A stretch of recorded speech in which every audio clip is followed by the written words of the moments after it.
Now I'm going to talk to you about our movement that we call bow and arrow, but there's lots of things going on in it, which is why I think it's important for us to have this little masterclass right now.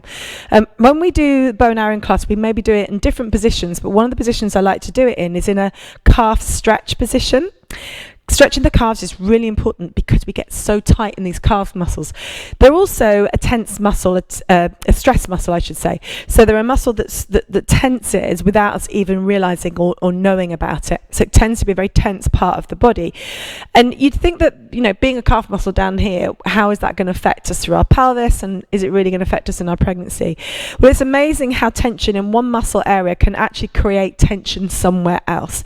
So we want to release the calves. We want them to be long.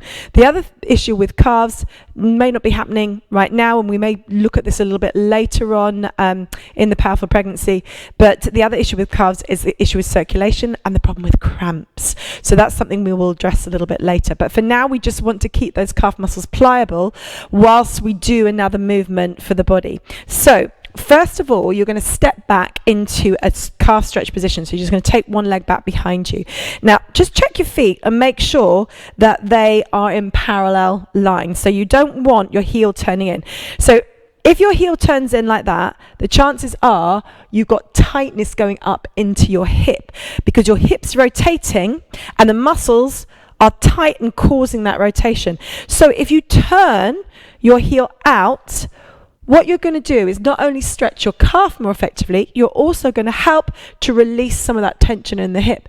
So this is where, you know, you start to discover the body is completely connected. Everything works together. So when that heel turns in, that's all to do with movement in your hip joint, not what's going on in your calf. It's more to do with movement in your hip joint. But because of that tightness in the hip, and the way it's positioned in your calf is going to create tightness in the calf, but it's stemming from here. I hope that makes sense. Either way, what we've got to do is bring that heel out. So check your feet and make sure that your feet are fixed in tram lines.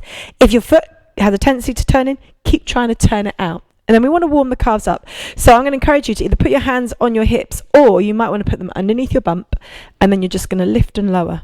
And you're going to warm that calf muscle up. Yep, so just keep lifting it and lowering it. Lifting and lowering it. Keep your chin in. Think about that postural line. Work the shoulders down. Lift up through your pelvic floor. So you can lift it up as you come up onto your toe. Lift it up as you come up. Keeping that apple under your chin, or think of the egg and the spoon. Looking straight ahead. And then I'm going to hold. Now I've made that calf a bit more pliable. I'm going to hold it down. Hopefully now that I've worked it in the right plane of movement, hopefully now it's going to hold down in the right place. You may find that it keeps on turning in. Keep trying to turn it back out, because now we're going to challenge your balance. With your heel turned in, because you're trying to bring your heel out, if you have a tendency to come in, what you'll find when you turn that heel out is that you'll be wobbly. Yeah, because you've been relying on those hip muscles to stabilize you and keep you upright.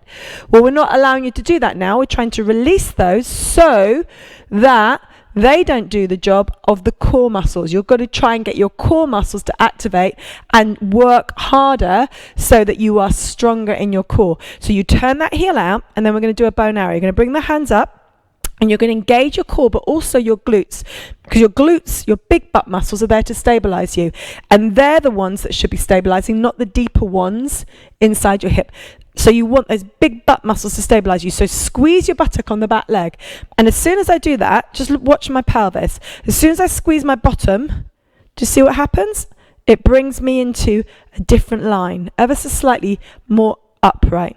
So that squeezing of your glute will help you with that postural line. Now bring the hands up, work the shoulders down. So you're sliding your shoulder blades down the back of your rib cage. And you take a breath, you inhale. You exhale, and you slide your arm back like a bow and arrow behind you. Inhale, bring the arm back.